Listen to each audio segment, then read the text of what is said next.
Wow. Hi, everyone. Good evening, everybody. Thanks for joining us for our Do You Want to Be a Title Holder Q&A. I'm going to go ahead and start the slides. Uh, for those of you who might not know us, which I'm assuming most of the people in this chat probably do, I'm Bard, the Northeast Handler 2025. And I'm Oslo Northeast Pet 2025. All right. Give me one second here. Where's the buttons? Ah, here we are. Okay. All right. So this Q&A is for people who are interested in running for NEPA. So we're just gonna throw out all the things that you might want to consider as you decide to do this, and just leave the floor open for you to be able to ask questions about the process, what type being a title holder, what being a NEPA title holder is like, any sort of things in that realm. So I'm gonna go ahead and get started with the next slide. One of the most important things that you want to figure out when you decide to run for any title, not just this one, is why you're doing it in the first place. And it doesn't necessarily even have to be something as grand or as noble as I'm doing this for the community, because everyone's going to say they're doing it for the community. You need to figure out the emotional context for why you're doing this for yourself. Because if you don't have personal drive to be a title holder and you're just kind of doing it out of a sense of feeling obligated or just trying something to see if it sticks, it might not stick for you and it might not be an enjoyable process. So you want to make sure you have some sort of personal reason as to why you're doing this. And, the other part of that is the community. You're being a community representative. So you need to know internally where you feel like you can do the most amount of work at being a community representative and how having this thing would make that a better process for you. Uh, Azza, if you want to talk about the rest of the slide. Yeah. Um, so an important thing to think about is what would this enable that you couldn't do without it, which you can see on the slide. Um, that is kind of thinking about, okay, what am I doing already that this title could make better? Um, I think going into this, like having a strong sense of community and figuring out, like, again, what do you want to do with this? Um, it's important to also think about maybe, okay, what could this bring you? What could you do with this thing, with this title, basically? Or what could you do after you've competed? And if you theoretically win, like, what is the experience there? And it's important to think about that part of it too. It's the after part. Um, these are all things that are in your application. These are all things that you should be thinking about. These are things that your judges will ask you when you're there, getting interviewed, or even just talking to your friends while you're there. People are going to wonder, why do you want to do it? And I think it's a really important question to think about. I don't know if we want to talk about our own personal things or if we want to just kind of stick there for now. I think we could probably bring it up in the next part, which is our experience as There we being go. title holders. Uh, you know, I guess part of that sort of what it felt like running for the contest vibe. Uh, I had my main reason of doing it was sort of as a confidence building exercise. I was already volunteering pretty heavily within the pup and leather communities already, and I just felt, hey, maybe I could be someone to step up and do this sort of thing on a bigger scale.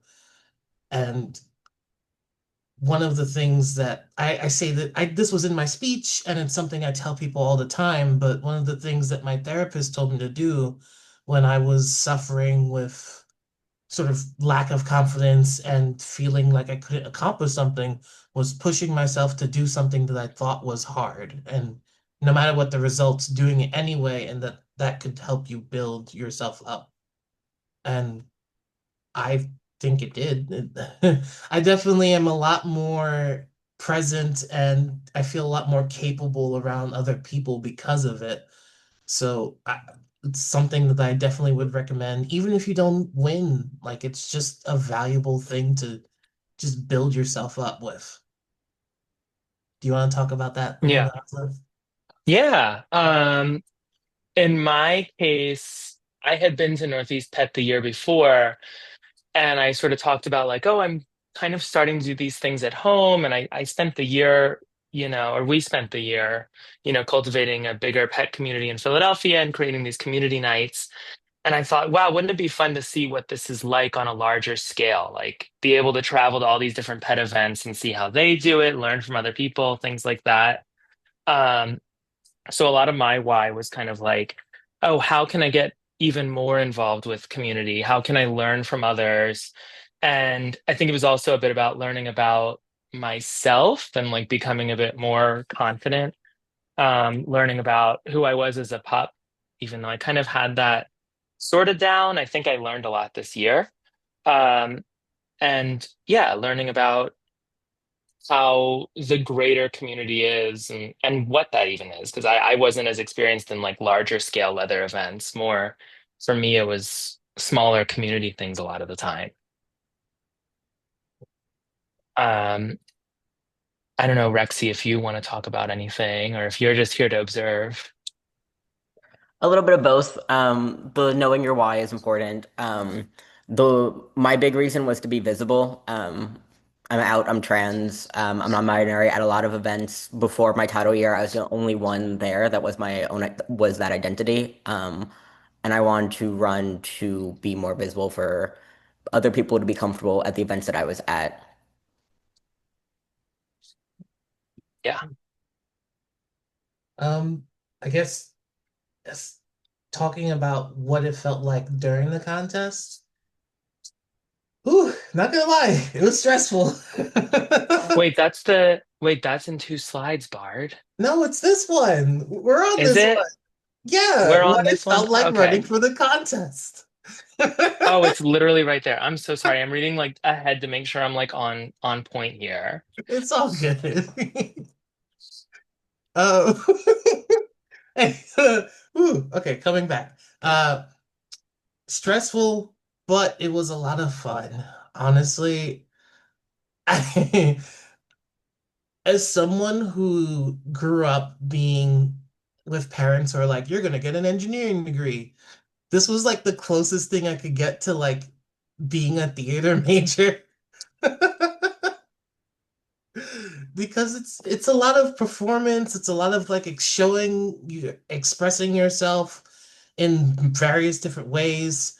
The interview was kind of stressful, but at the same time it was kind of comforting because it was sort of like a way for me to reflect my own internal thoughts about how I was doing in the community to this like panel of people that was fairly well respected.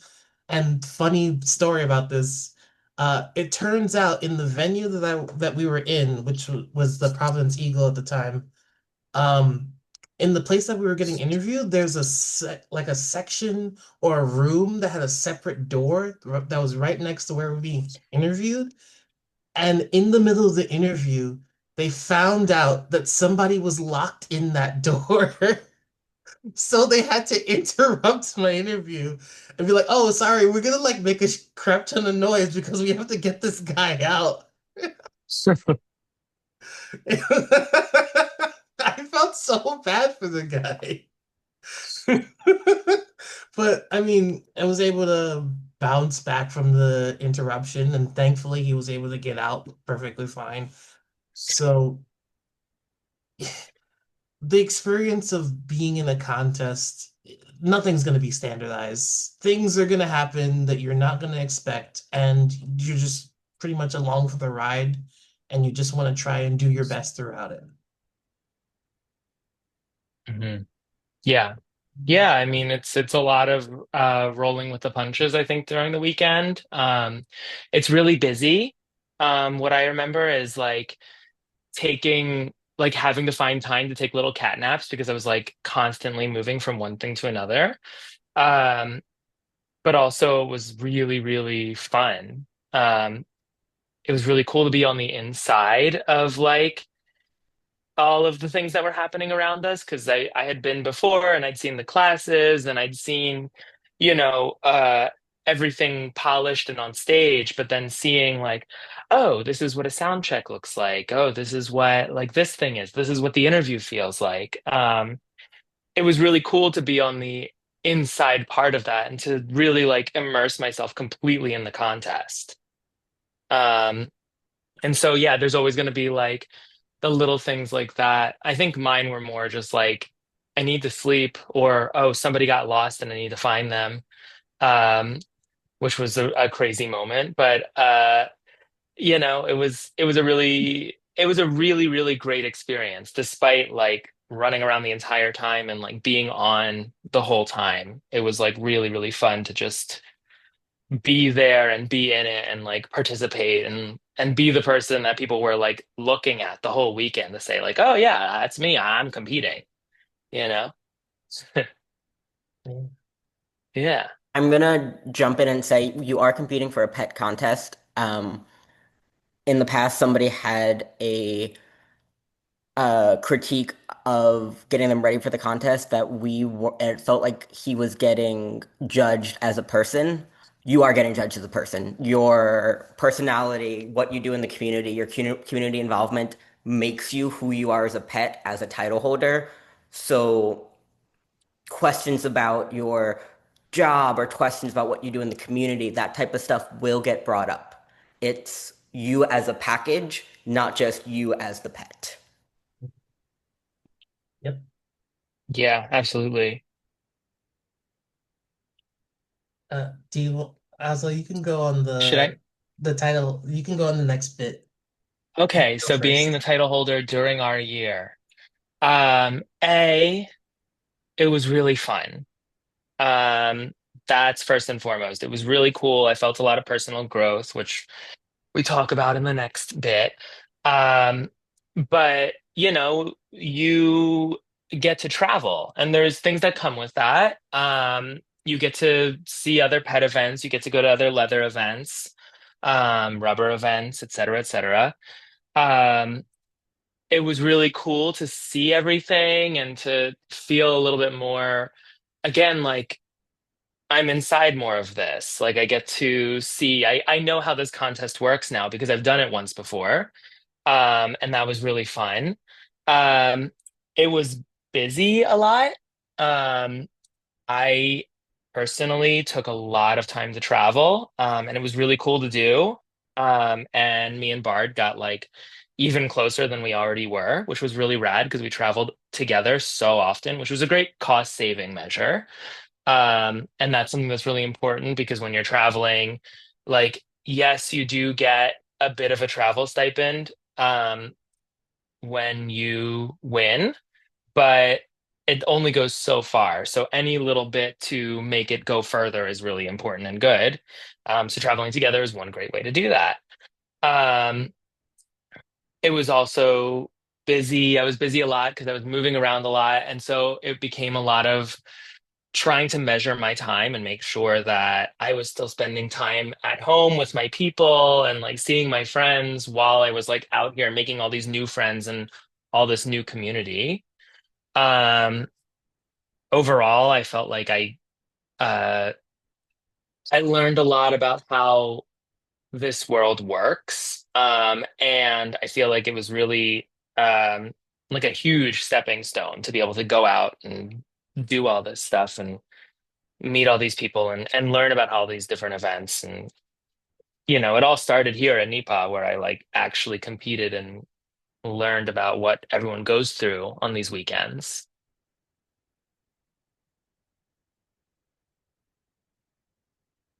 You're still muted. Thank you. Um, I had a very similar experience. There's a couple of times where you just have stretches of time where you're just like event, bus, another club, no sleep. And Nobody believed in me. yes. It's just it's a lot, but it's just so much energy just to take in and do. Honestly, this kind of feels weird to say, but I feel like this was the right time for this for me because I feel like this last year would have been a lot harder if it wasn't for the fact that I was enabled with the opportunities to see so many people and go so many places and just connect with just so many different communities. Like, this was the first time I actually ever got to go to an overseas event because of Nepal. And it- it's crazy. Like, I'd never been, well, no, that's not true. I have been to Europe, but it was with straight friends for a bachelor party, so that doesn't count. But because of Nepal, I was able to experience an international event for the first time, like an overseas international event, and it kind of really widened my horizons and opened my mind to the different ways that everybody sort of celebrates in this community, and just I feel so honored and blessed to have had this opportunity because it just really enriched my life. And it was tough. There was a lot of times where it was pretty tough. One of the things that I like to tell people about the experience is that, and you're going to hear this a lot from other title holders too, is that title holding doesn't change fundamentally who you are. What it does is it magnifies a lot of the different parts of you. So, like, the insecurities will get magnified, the virtues will get magnified, and you're gonna have to deal with all these different parts of you being displayed on a bigger stage. And that can really give you a lot of pressure to change or to reflect. And I honestly, I liked it. I appreciated doing it, and it was a lot of fun. And I guess that kind of dovetails into the whole personal growth thing. Like, I wasn't this chatty a year or two ago. Like, I don't know. I was a little bit more of a wallflower before all of this. For the longest time, I told everybody I knew, like, I'm not doing that shit. That's scary. Going on a stage and stuff? Ugh, gross. But I feel so much more comfortable being able to just go up to a random stranger and talk to them now. And really, it's really helped my development. I see that. Um, I feel kind of similarly. I think I was already a bit outgoing, but I think what personal growth for me, a lot of it was feeling more confident in like speaking up and like being confident in like decisions that I'm making and not just in leather world, but in the real world too. Just saying like, yeah, this is what I think, this is the thing, and I'm happy to always learn, but like also just being able to say the thing because you spend so much time like learning from other people and seeing other people who are like also title holders, also really confident and like also doing great things in their community, and it's really easy to learn from them. um so it's something that does help you make become more confident. Sorry, my cat's like rubbing all over everything here. um I also feel like I got better at helping at events, like unprompted. I think that was something that like I wasn't so good at because I was like, oh, am I going to be in the way or anything like that? And you realize after traveling so much, like, oh, everybody wants help. Like, just jump in there and do it. And I don't know, maybe that's something that personally I wasn't good at, but now I'm a little bit better because I've been to so many different places and seen how so many things work. Um, I think also like there's this component to titles. There's like a lot of rules involved in it. there's like these old sort of traditional rules about when you wear your sash and like um, when you bring it versus when you don't, and it changes based on where you are in the world, which is also really interesting.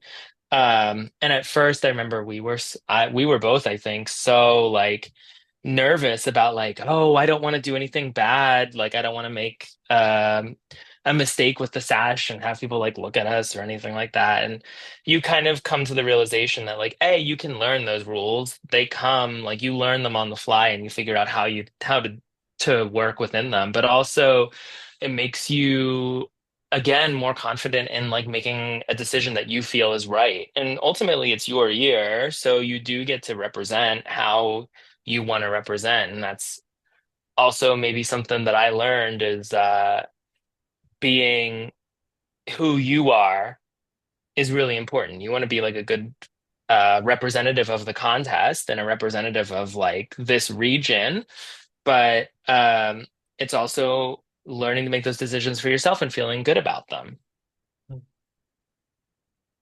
I will jump in there. Your producers are there in a group chat to ask those sash questions. Everybody before you have asked their producers and their title dad before them, when do I wear my sash? What do I do? I did that Mhm. same shit at MAL. Literally everybody asked the same questions. You will have the support. Yeah. Yeah. Oh, yeah. There was definitely a lot of times where I was like, Rexy, is this weird if I wear it to this thing? Right. So often, but you Yeah. learn. And you figured it out. Hmm. Yeah, it's really great. All right, let's go to the next slide. The application. I should have included a link to the application on this. Unfortunately, I did not. Oslo, if you wouldn't mind, like, if you could pull up the link and just pop it in the chat. I'll put it in But the chat. so key things you want to focus on when you're doing the application. This thing will be in front of the judges before you do the competition and during the competition. They're going to be flipping through it. They're going to be looking through and seeing who you are as a person from this application.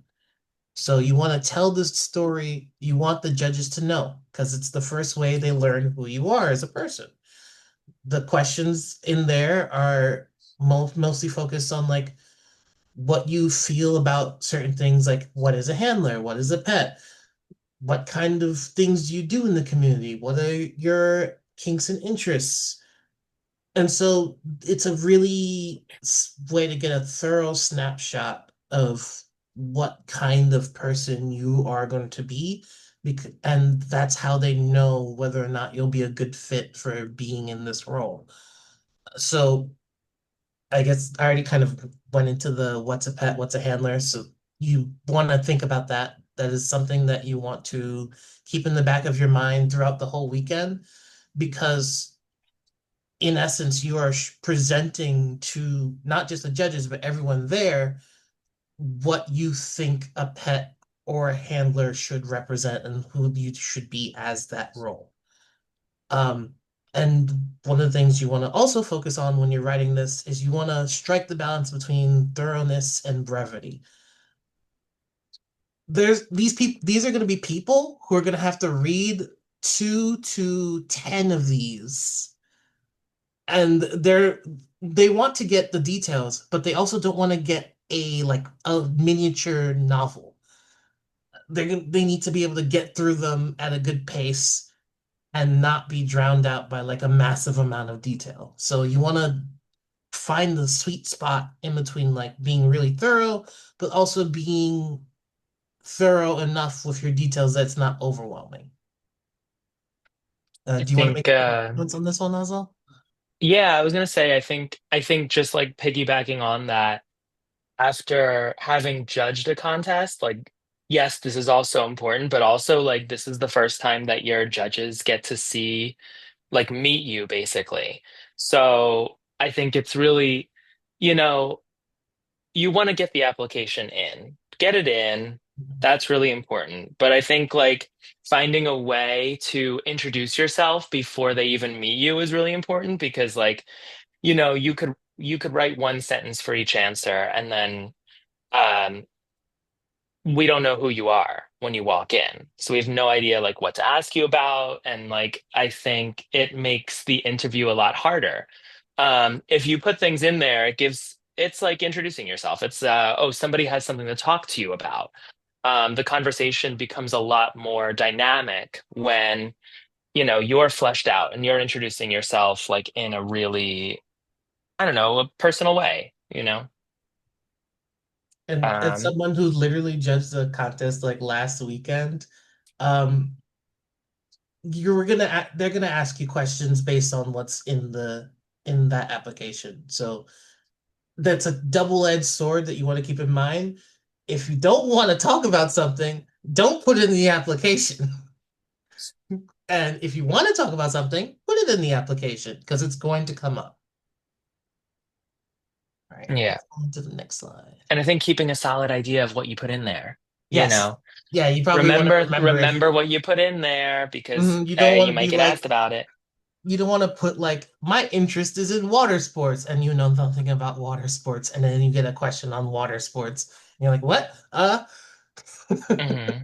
But this is why it's so important for it to be you first and foremost, because anything that you put in there that's about you, you can talk about. That's a really nice thing. All right. Now the competition, the actual thing that you're gonna do physically. Um,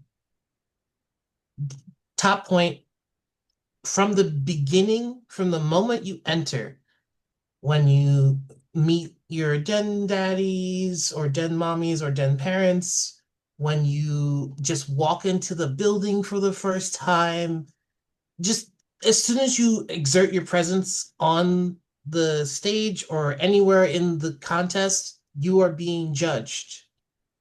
So make sure you're looking sharp. Make sure you're on time because people will judge you for that. If you're late, it's not a good look. So be present, be aware that you're being looked at from the beginning, and just make sure you're holding it together. Yeah, I think it's really important to know. Oh, yeah, you are judged as soon as you walk in there. Everyone's going to know who you are, especially the judges, because they're going to have a picture of you. Mhm. Oh, Uh, another. Oh, you want to go into the next one? I'll go next. Know your looks. I think it's something that we think about a lot when we go out. Oh, what do I want to look like? How do I want to present myself? In this contest, something that I thought was really important, or what I realized was really important, was like having different looks that showcase different parts of yourself. Like for me, I wanted to showcase some rubber because like it's something that I'm into, it's something that I like. I also host or co-host a rubber event in Philly. I wanted to make sure that rubber was like a part of my like package. So like I made that a look. I try me personally, and I think most people that do this try to have, a different look for each moment that you're in there, be it the interview, the first night, the second night, the contest, your skit. Um, and yeah, it's something really important to think about and to plan out. And they don't have to be the most expensive things in your wardrobe. Like you don't have to go out and buy like a million new things if that's not something that you are able to do. But, if you think about going out, I think, there are different things that we wear. And different pieces signify different things, and it's important to be able to showcase yourself in that way too. Mhm. Yeah, I mean, outfits are an important part of symbolizing. Like people read symbols, and you don't want to be careless on what kind of symbols you're displaying. Um, Mhm.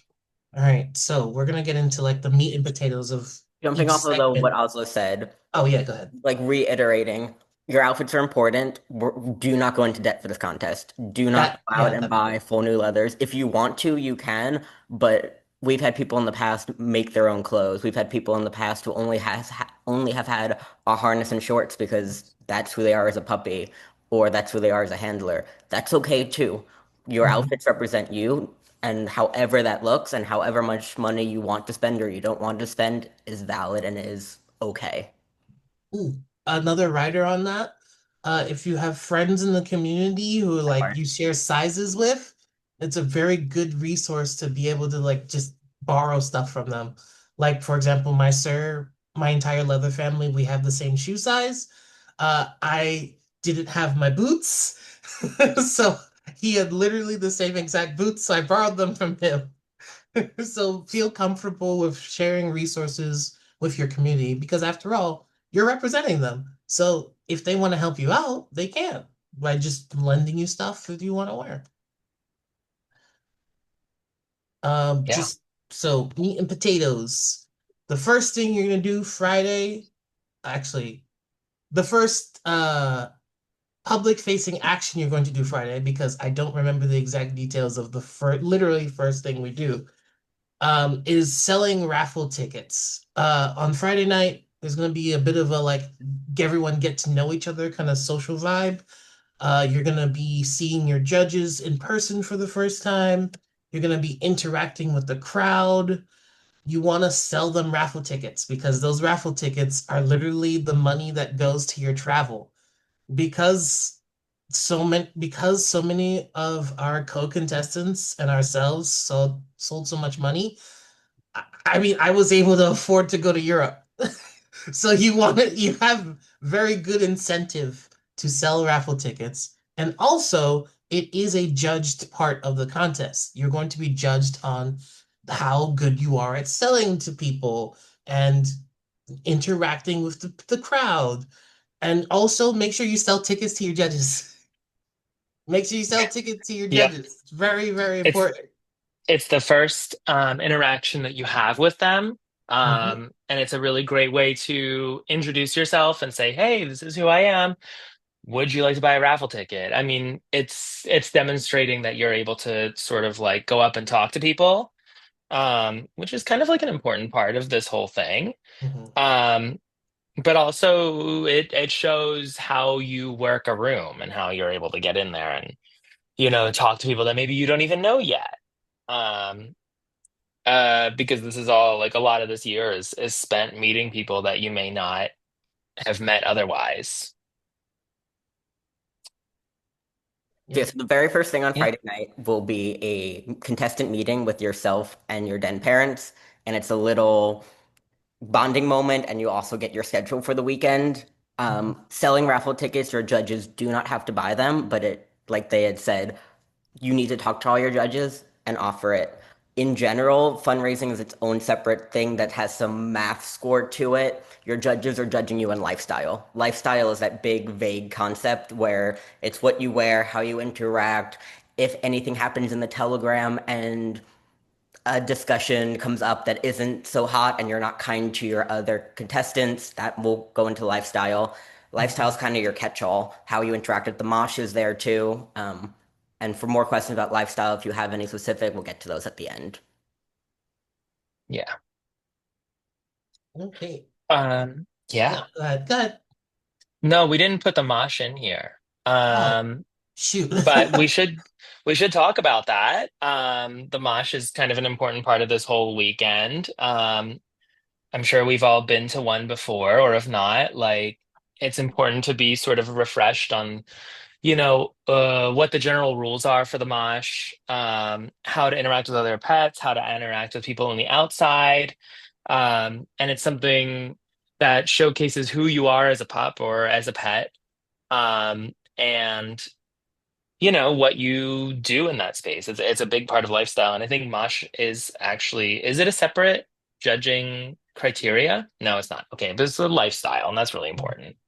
And for actually, I will say handling really important part of the mosh. If you're running as a handler, you have to demonstrate your capability as a handler with all the pets. Try to do your best to interact with as many pets as you possibly can. Keep an eye out for certain things like safety. Remind the pets, like, oh, if you're looking a little like they're running hot, maybe get them to drink some water. Just do the kind of things that you normally would do as a handler, just like in this larger scale. And the judges will look at that. So make sure you're doing that. Hmm. Uh, Um, the interview is the next day. That's on Saturday. mhm, Um, the judges will be, I think it's important to look. The judges will be posted by NEPA, I believe, before the contest. It's important to know who your judges are. Um, understand maybe, who they are as people and maybe like why they were asked to judge, maybe what their connection is to the community, because they may ask you things about, their realm of experience and see what you know about that. Um, it is an interview and it is like, not necessarily formal, but it's a conversation that you talk about yourself in. mhm, Um, and it's important to let yourself shine and not be so scared of it. mhm, Really like they're asking you questions that I think the advice that was given to me was like, you already know the answers to these things, and this is your time to like let yourself show off a little bit and say, hey, yeah, this is me. This is what I do. This is who I am. Um, show them why you are there, you know? mhm. Yeah, it's a reflection of your values. It's a reflection of who you are as a person, but it's also like you're there to have a comfortable conversation. Like they're not trying to like destroy you emotionally, but they are going to ask you questions that will make you think about who you are as a person and what you feel like is your place in the community. So that is beforehand, that's something you want to just think about. Just think about your values, who you are as a person, and what you value the most in their community. Judges are And people too. You might be intimidated by their title. There might be mhm, internationals on your panel. I had somebody on my panel that I was scared shitless to talk to because I looked up to him. Judges are people too. They're chill. Don't be scared of who they are. We're all dorks, basically. mhm, And they came because they wanted to meet you Exactly. and like figure out who you are, and that's like a really cool thing that they yeah. did. And yeah, it's really cool to meet them too and to get to talk to them about why you're there. Mhm. Something to be excited about. Yep. And I mean, it's like any other it's kind of like any other networking opportunity because even after the contest, you're still going to interact with these people. You're going to see them out and about at events, regardless if you're the title holder or not. And you want to have a good time talking to them because they'll be like, "Hey, I remember you," and they'll chat you up at MAL or something else that you go to. It's just try to have a good time with it. Hmm. What else was I gonna say? Oh, I had something and then I lost it. If I remember it later, I'll say it. Uh, Yeah. I guess the next section of I remembered things it. is there you go. Go ahead. Um, ask your friends to practice with you. Hmm. Have your friends read your application. If you know anybody who's gone through this before, they may have heard a question or two that they might remember. Oh, this one really tripped me up.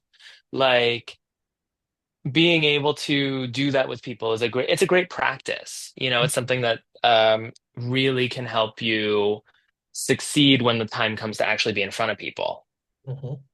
Yeah, like a specific memory I have is me and Oslo calling each other at random, just randomly before the contest and be like, if you were an ice cream flavor, what flavor would you be and why?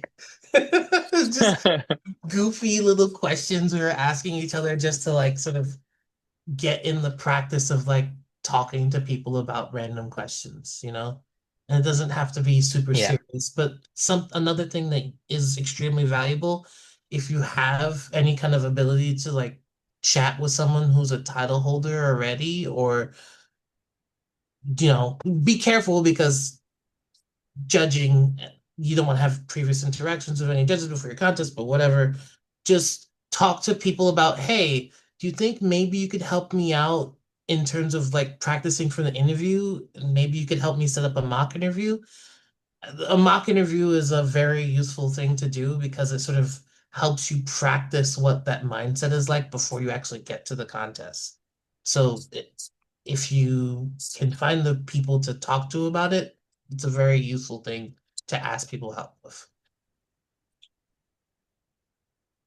I think that leads into the pop question too, or something you just said, the pop Hmm. questions, which is something that you're asked on stage. Um, Usually there's a silly one and a serious one.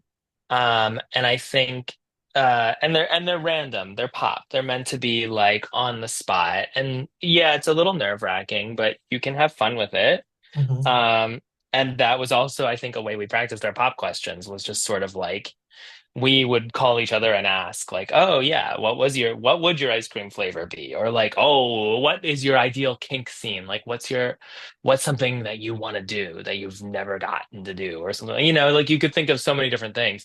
And it's always just like, oh, what's the first thing that comes to mind? Like it's easy to get tripped up on it, but once you realize like, oh, I'm just gonna like let my mind and body come out with this thing and just like kind of vomit it out on stage. And, it can be really fun to do. Hmm. And another thing about this is it's the first segment of the like contest proper. Like the raffles and sort of like social on the Friday night is sort of like an intro course, but this is like part of the main course. So this is when you gotta like turn up max charm, max charisma, because the pop questions are sort of the first main introduction the crowd has to you in the contest. And so, get fun with it. Try not to be nervous.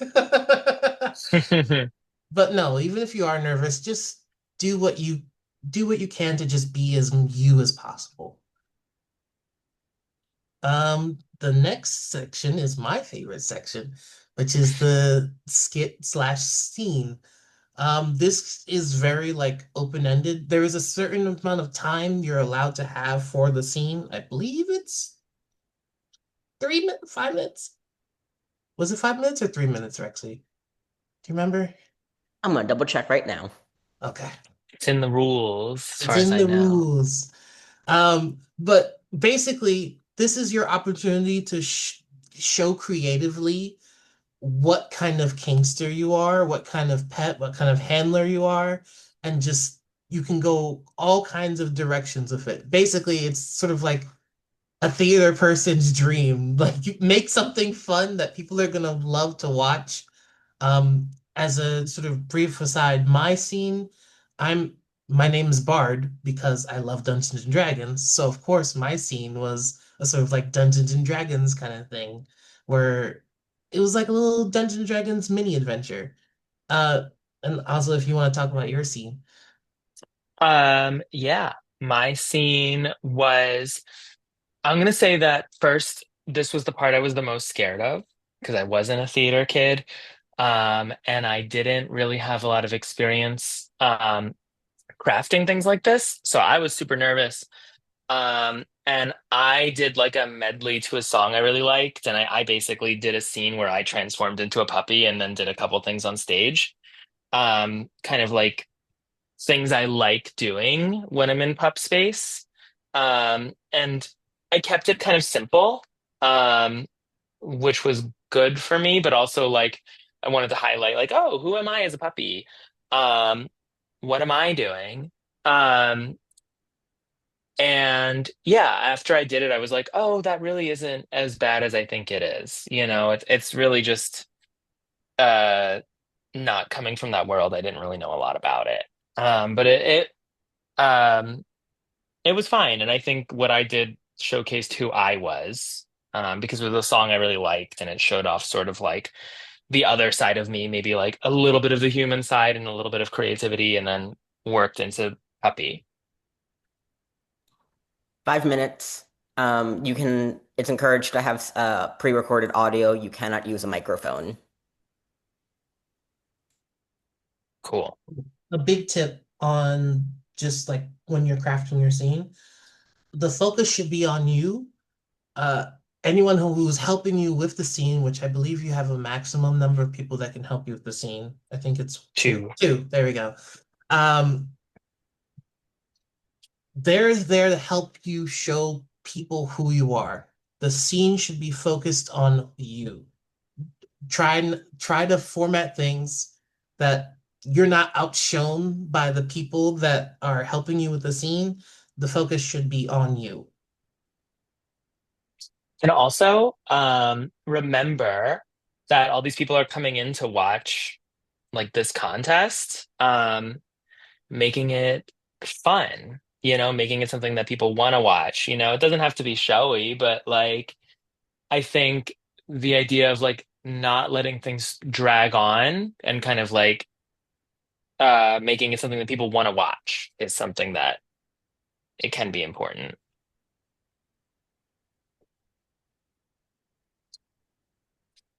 Um, I guess one other thing on this.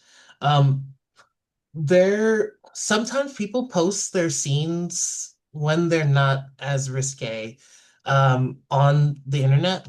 So you can probably look them like we're in a pretty heavy contest season right now, so you might be able to get the opportunity to see somebody post their scene online. Maybe that'll give you some inspiration. Just, try to look into things a little bit, ask around. But Mhm. you can get ideas, but make sure again this is about you. So you want it to be something that reflects you. Don't try not to do something that is explicitly about pleasing the crowd. Do something that is about what you feel passionate about. Yeah. Um, Two more things. Okay. One, you can a lot of really great scenes come out of MIR, the International Mm, Rubber Contest. hmm They're usually they're higher production value, but it's a great way to get acquainted with like the general structure of a scene or a skit, and like what what it looks like or what other people do. YouTube is your friend. I can post mine. I have a video of it somewhere, or I can like send it if somebody wants to see it. Um, I also want to say audio editing can be scary, but it's really not that bad. I used Audacity, which is like a free app, and I hmm did all my audio myself. If you have friends who are in sound, like do sounds, they may know a little bit more. They may be able to like suggest something that makes sense, but like Audacity really wasn't that hard for me to learn, and it was free, and it was easy to like produce something that worked. hmm Oh, also on on the Audacity setup, I was fortunate enough to have a friend that helped me out with like editing my audio. But one of the things that made my audio a lot better for them to work with, if you have a closet, if you have a closet to like go into to record your like snippets, whatever voice thing you want to add to your thing, record in the closet. It sounds weird to say, but everyone's not gonna have like professional studio level stuff to record in, but like recording in a closet is super useful because you can just like record some audio clips on your phone and there'll be some natural noise dampening from being in somewhere like your closet. All right. Um, Anything else about that? I think I'm good on Think. that one. Do you want to move on to the Um, speech? yeah. Well, the speech, right? You have, I think, 2 minutes, or is it three? It is 90 90 seconds. seconds. 90 seconds. So hmm right in the 1 to 2 minutes, to showcase yourself. Um, it's a speech that uh, how would you describe? Um, I would say it's an opportunity to talk to your values, your place in the community, what you feel like you want for the community. Mine was very reflective of like wanting to push myself. Like I said, I mentioned like my therapist told me to do hard things, so I did it. And I put that in my speech. I said like I'm doing this because I'm pushing myself. So you want it to be very personal. You want it to be something that you care about, obviously. Um, but it can be pretty much about anything you want to talk about. I think it's important to try and put in, personal journeys in there. It's talking about maybe who you are, why you're here, your adventure in pet play and in this world. Um, and I think maybe something to talk about as well is like who you could be as Northeast Pet. I think Or maybe that's Northeast something Handler. that, or Northeast Handler. Thank you. Um, it's talking about you. And it's your 90 seconds on stage to speak to everybody in the room, including the judges, Mhm. like uninterrupted, and give your best self to them. Um, yeah. Oh, there was one thing I remembered from this talk last year. Try not to fall into the sort of like this is how I started in pet play kind of trope because that happens. There's a lot of speeches that start like that. So you want to be able to differentiate yourself a little bit, but maybe starting in media res in like a different segment of your pet play journey. Like mine's was like talking about the reason why I ran in the first place was because of our really amazing opportunity when we hosted the Mosh at Folsom Street East. Like that was like a major inspiration point for me, feeling like, hey, maybe I can do handling stuff. So try not to start from the beginning. If it's important to you and you feel like you can kind of present it in a unique and organic way, sure, but maybe don't be like, I started here. Also, do you? Um, yeah, I want to say a little pitfall that a lot of people walk into sometimes with the speech as well is the word community. Mm, Um, can we say mm, that really quickly and just say, we're all here because of community, yes. But finding different ways to talk about what that means to you is important rather than just saying the word community. But I think that's really an important thing to think about and zone in on because it's a really easy way to like uh say something without saying something, mm, You can be a lot more detailed.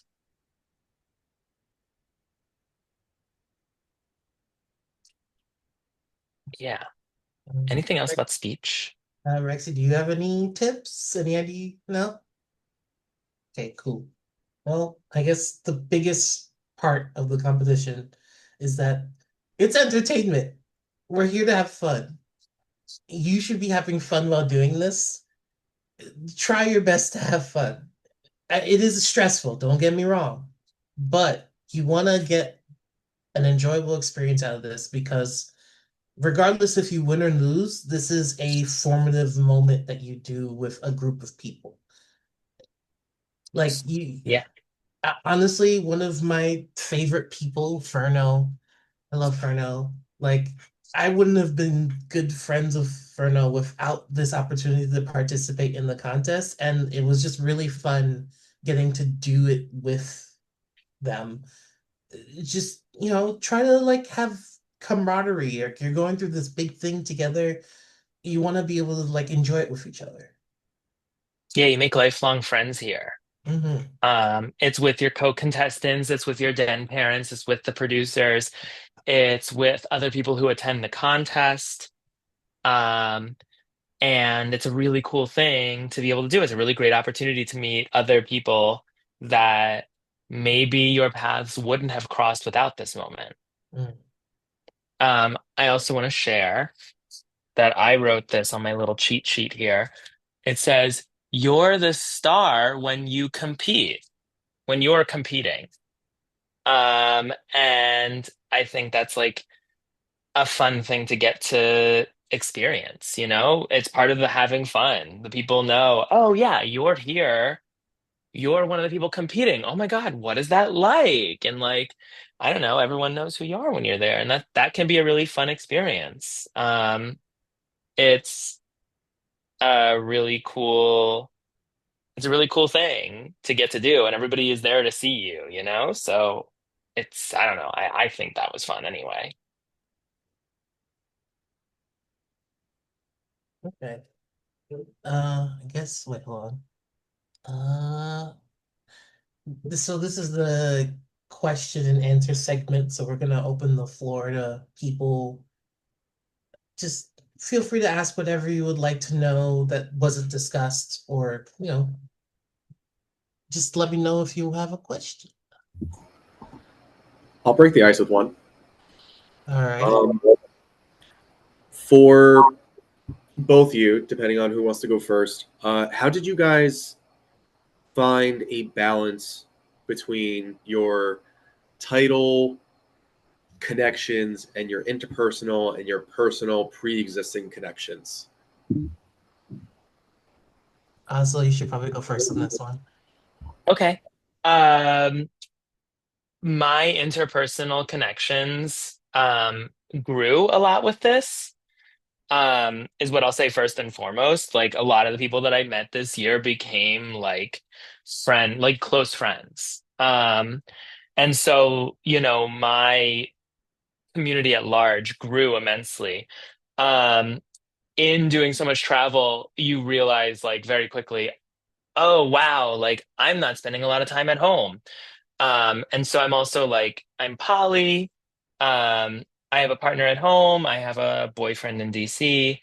And I have like a lot of friends in the community as well. And it was realizing like, oh, I have to make time for my partner. I have to make time for my boyfriend. And these are all things that like I personally just started having. I mean, I was already keeping a Google Calendar, but it became even more important because it was like an easy way for everyone to know, like, oh, I'm gone right now. I have this commitment. These are the days that I'm free. Let's like plan something for then. So it just becomes a lot of planning and also knowing when to say no to something, even though you want to go so badly. Um, and so that's also like I think a very important thing is saying yes, but also like preserving yourself for so you can show up and be your best self at another time. Yeah. Um, as someone who is in a leather family, um, and as also the fact that like one of my family members, Bruce, was also competing for a title at the time. One of the things that came up between us when we were talking about like what we would do in certain situations is like, what do we do if either we both win or we both lose, or one of us wins and one of us loses, and we have to like be in separate places? One of the important things was, in order to manage that expectation, was having a good amount of communication with each other. No, having my sir kind of implemented some sit down time where we all went over our schedule for like the next couple of months together. So that way, like we know, like, hey, I'm gonna be over here, but we're still gonna be in touch with each other. Um, I only went to MAL for the first time a year ago. And this year was the first time I didn't go with them because they had other obligations and other things going on. So it was a learning process of like, how do I maintain our like familiar connections while I'm at a big event and they're doing other stuff. It wasn't easy. There's some amount of stress associated with that, but it's definitely something that you want to focus on maintaining connections. And also, yeah, saying no to things is very important. And as much as FOMO sucks, you can't draw blood from a stone. You can't do literally everything. Sometimes you're just gonna have to not go to a thing, or you're gonna have to say no. And you just learn to manage those emotions and the expectation. And therapy helps. If you can afford it, go to therapy. I talk to my therapist all the time about stuff that happened in my title year, and it was super helpful. To jump off of that, thinking about your support network, being a title holder is an incredible experience. There are some times where it's incredibly isolating. You feel like you're not doing enough, that imposter syndrome comes in. Your people at home, your boyfriends, your partners, your alphas, whoever is in your support network, lean on them. Lean on your producers, lean on your title parents. It's okay to ask for help. You're not doing this alone. And there are going to be times during your title year that you're going to feel like you are alone in a crowded room. Find that one person at an event who you know and ask for help. Asking for help is not a sign of weakness, it's important.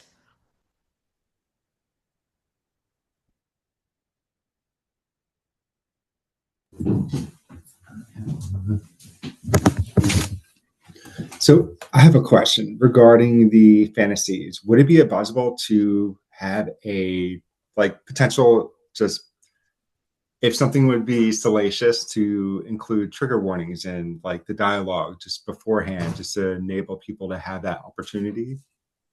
Yeah, so when you submit your application and some other stuff, we're gonna ask for a write-up of your scene, and that gets given to the MC.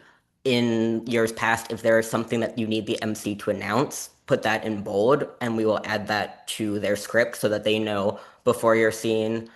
Um, Olaf's scene will include X, Y, and Z. If you are not comfortable, please leave and come back in 5 minutes. Okay, cool. Just wanted to make sure. Uh, Obviously, it's going to have negotiations in the beginning, but you know. Um, it's actually a question I had for all of you, and actually, this might be more Rexy than anyone else. But um, well, this is you. You've had 8 years of title holders going into your ninth for NEPA. Um, as an organization, what kind of is NEPA's end game? What's your goal having these titles out there representing this organization? Bringing together the Northeast for pets and handlers. You know, what are you looking for in those people, and what message are you really trying to drive home? I thought I was done with the tough questions. I already did it. All right. As an organization, we've been really proud. This 2 years ago, one of our title holders helped create a kennel club in Vermont, a place that didn't have any sort of pet group, but there were lone pets throughout the state. We've also supported Hudson Valley Kennel Club coming together, and a little bit with RI Pup Scouts. So a big part of NEPA, because our region is so expansive, is figuring out how to help find the pets that don't have a group, how to help send our title holders to those smaller states to be a presence. It's really encouraged to travel to as many states as you can. We know that our region is huge. We go from Maine all the way down to Pennsylvania. And it's really only Philly that's in all of Pennsylvania, but like really Philly is the main focus. Um, so our end game, we don't really have one. We're coming up on year 10 next year, which is something that I'm really thinking about how to what the image of Nepal in this new decade coming up is going to look like. And I'm excited to work with the title holders that are still active in our family, and it's okay that some of them have stepped away for various reasons. But yeah, what that next 10 years is going to look like from now. Awesome. I think one of the coolest things about sorry, Azo, specifically about my sash is mine's is still the original one, which has its pros and cons, but I I I wear a piece of leather that's been handed down to me from eight generations of title holders, which is insane. Like, and I think one of the important things about being a title holder and something that Rexy and Chipper and a lot of the rest of the Nepa family reminded me is that as part of being the title holder, you're also sort of crafting the image of what our community representation looks like. You're actively creating your legacy as you go. And it's important to remember that you are you, and you shouldn't try and cram yourself into being some kind of mold of what you think this thing should be. It should be that you are creating what this image is as you go through it. Like I could I can tell you now, there was a lot of moments where I was just like, I don't know if I look like what a handler should look like. Uh, And as a lot of people reminded me over and over again, they told me, you're figuring this out and you're deciding what this looks like. It's not about what someone else thinks it should look like. It's about what you think it looks like. It's your year. So, I guess in a sense, it's sort of answering that question of like what you think you want this to be represented as. You're making that as you go. There's also an expectation of title holders on the website, um, which can be, it's good to look at and see like, oh, well, this is sort of like, um, I everything I think can be negotiated if, need be, given any sort of limitations anybody has, but it's something that they're looking for in a person who has the title for the year. But yeah, it's a lot about, I think, traveling to all these different places and showing up and giving support and when you show up in a different place, like people are excited, that you're there. And it makes an event a lot more maybe memorable to people. And I think that's a really important thing too, in these communities that are maybe a little bit smaller.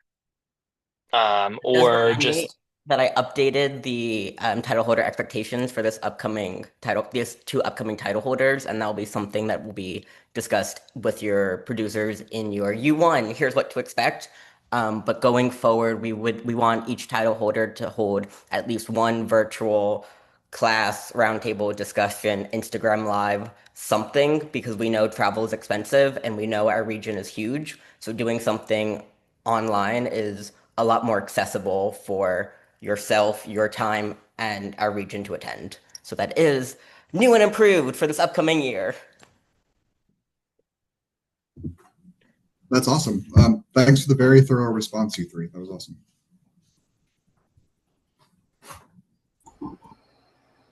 I got another question since Rexy actually made me think of one. So it's kind of like hypothetical. Um, the I also thought this was a as title holders anything type of deal, not oh so you want to run. So I was kind of like catched unawares, but this is a nice learning moment. So thank you everybody. I love this. The how heavy does and I know it's 2025. How heavy does being a title holder lean on social media platforms? And would that not hinder someone, but would it be considered a moderate amount to someone's application or stance in the community or the involvement of such? I would say put in your application that you are not on social media for XYZ and add in a little bit more heft into your application then and a couple more photos.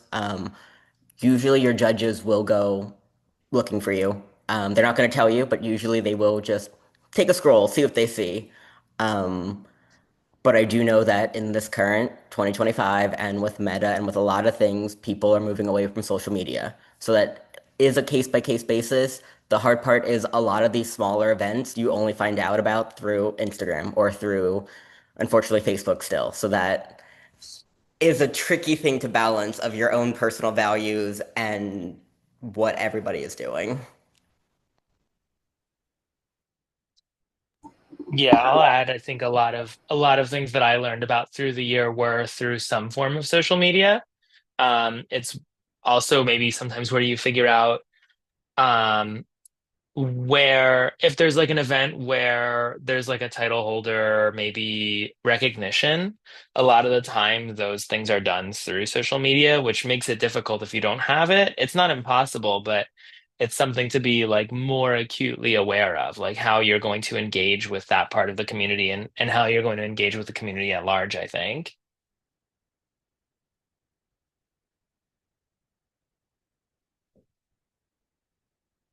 I feel like the other two covered things pretty extensively, so I don't really have anything new to add to that question. So, I mean, yeah, I agree with everything they said. I'm gonna put Ruckus on the spot. We do have the head producer of International Pet and Trainer. I am a very new producer. He is not. And if he has anything he wants to add, any words of wisdom, now's the time.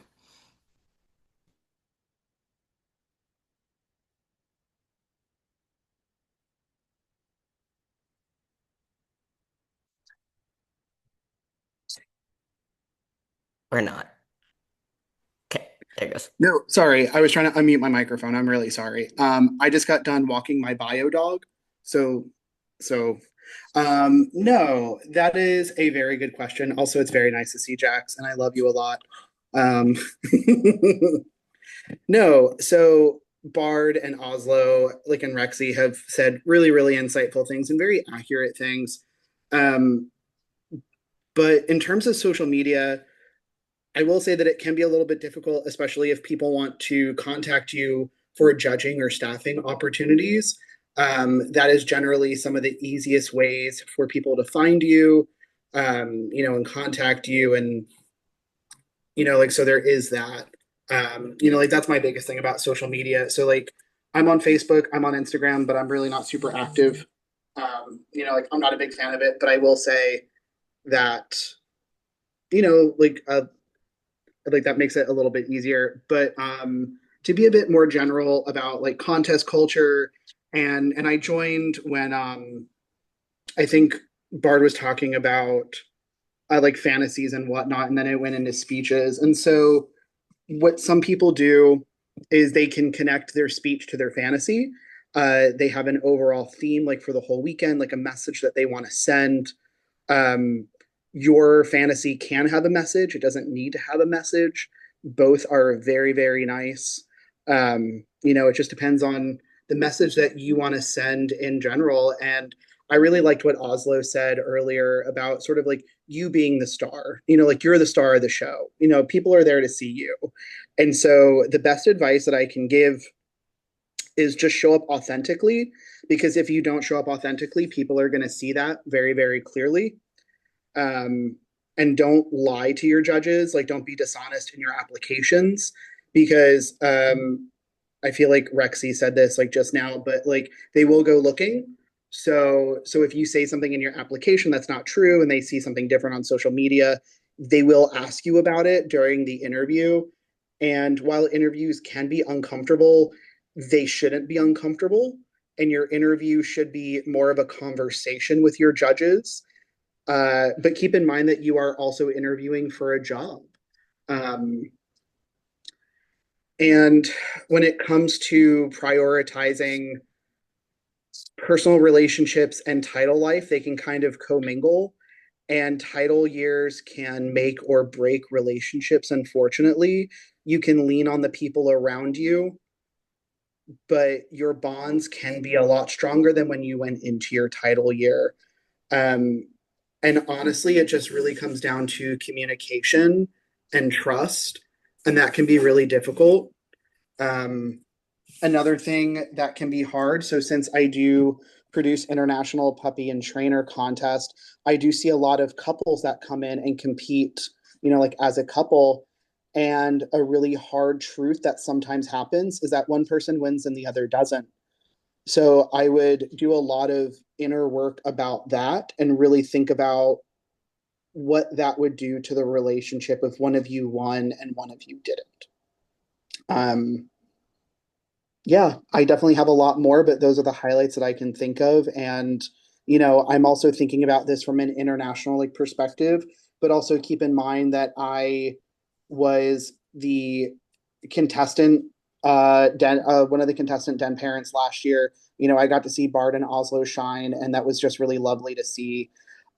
Seeing them really just both go out there and give it their all was really, really beautiful. And I got to meet a lot of other like contestants, and they were just really nice to work with. But I was also a head judge for NEPA a couple of years ago.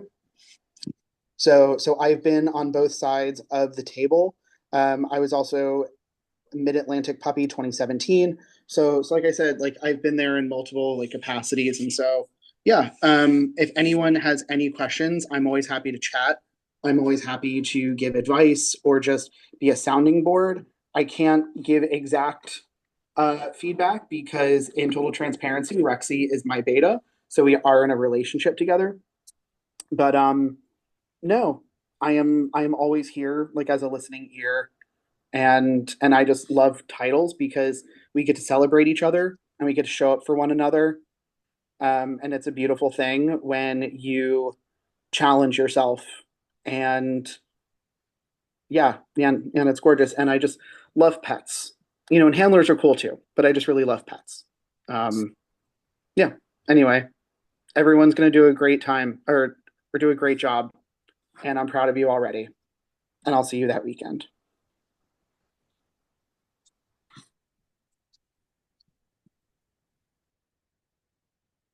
Also, don't forget to eat. That's Or really sleep. important. Don't forget to sleep too. I Right. I think, oh shit. I keep forgetting that I still have control of the slides. One of the hardest things about Nepal for me was the fact that I had so much trouble sleeping. So try not to be me in that regard. Also, Lauren, be the kind to next yourselves. slide as the sneaky peek of the schedule.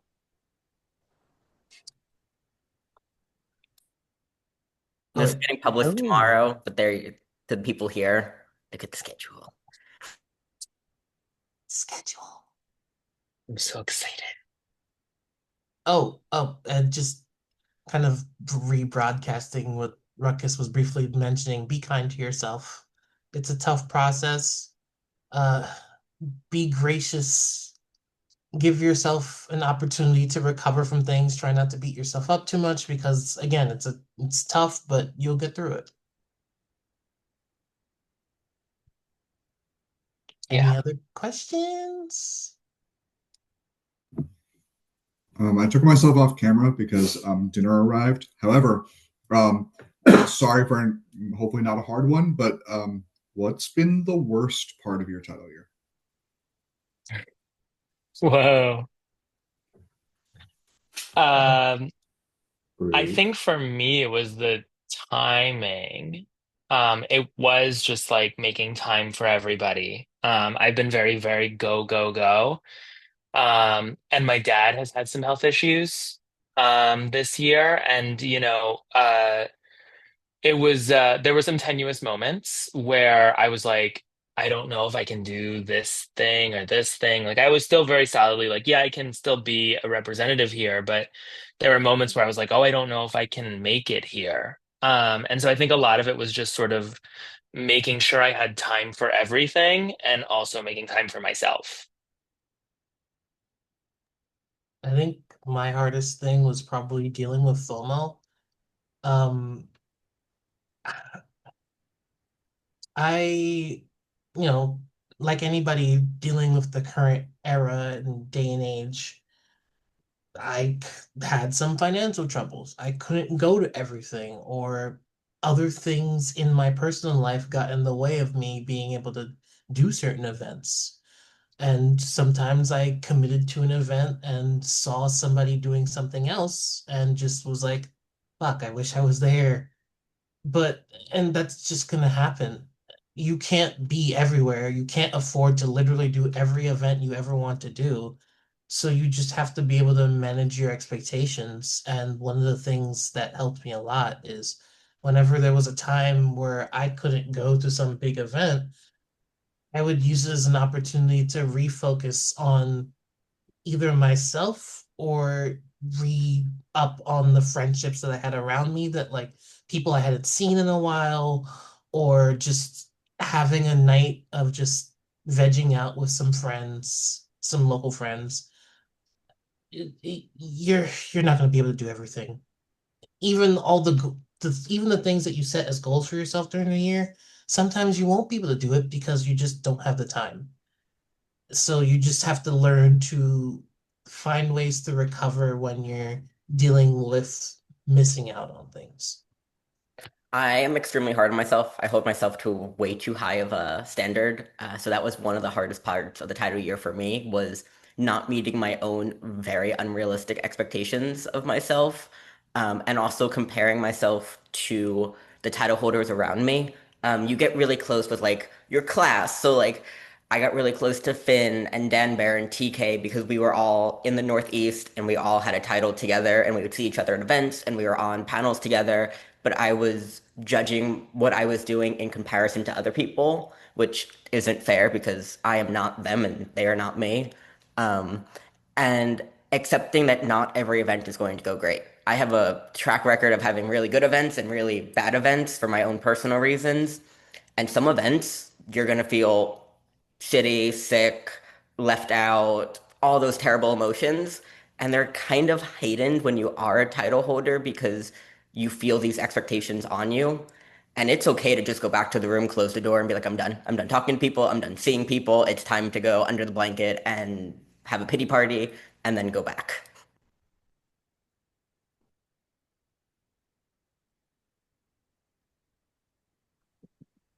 Thank you. Really appreciate those answers. All right, let's say we got time for one more question, so we're respectful about everybody's time tonight. Last question, anybody?